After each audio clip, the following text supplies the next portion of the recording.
Kurs zázrakov, lekcia 77. Mám právo na zázraky. Mám právo na zázraky. Na zázraky máš právo na základe toho, čo si. Zázraky obdržíš na základe toho, čo je Boh. A zázraky budeš ponúkať, pretože ty a Boh ste jedno. Aká jednoduchá je spása.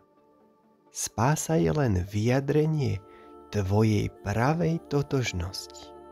Práve to dnes budeme oslavovať. Tvoj nárok na zázraky nespočíva v tvojich ilúziách o sebe samom. Nezávisí na žiadnych magických silách, ktoré si pripisuješ, ani na žiadnom z rituálov, ktoré si vymyslel. Je vlastný pravde o tom, čo si. Je neodmysliteľnou súčasťou toho, čo Boh, tvoj Otec je.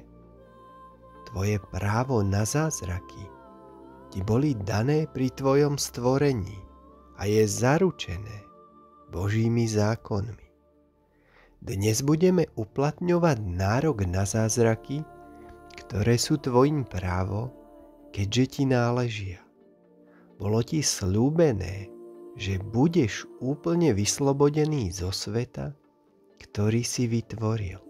Bol si ubezpečený, že kráľovstvo Božie je v tebe a nikdy nemôže byť stratené. Nežiadame viac, než čo nám naozaj patrí. Dnes sa však tiež uistíme, že sa neuspokojíme s niečím menším.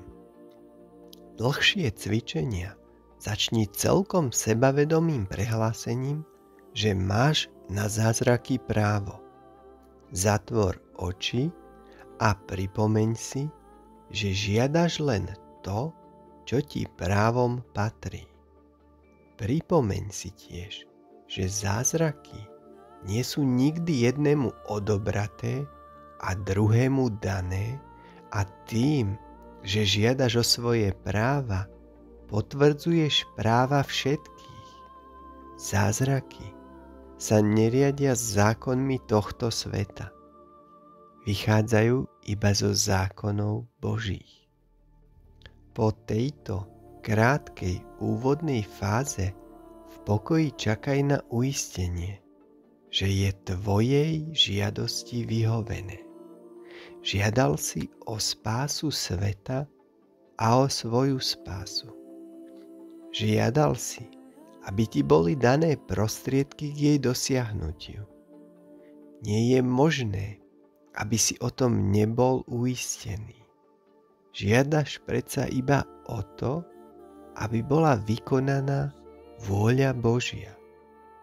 V skutočnosti však nežiadaš o nič, iba konštatuješ fakt, ktorý sa nedá poprieť. Duch Svätý ťa môže uistiť, že tvojej žiadosti je vyhovené. Taký je fakt, ktorý si prijal. Tu nie je miesto pre pochybnosti ani neistotu. Konečne kladieme skutočnú otázku. Odpoveďou je prosté vyjadrenie prostého faktu. Uistenie, ktoré hľadáš, obdržíš. Naše kratšie cvičenia budú rovnako venované pripomienke prostého faktu. Dnes si často povedz: mám právo na zázraky. Žiadaj o ne, kedykoľvek nastane situácia, v ktorej sú potrebné. Tieto situácie poznáš. A pretože sa vo veci nájdenia zázraku nespoliehaš na seba, máš plné právo ho obdržať, kedykoľvek oň požiadaš.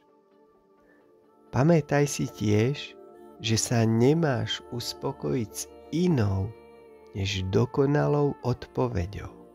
Ak budeš v pokúšení, rýchlo si povedz: nevymením zázraky za sťažnosti. Chcem iba to, čo mi patrí. Moje právo na zázraky ustanovil Boh.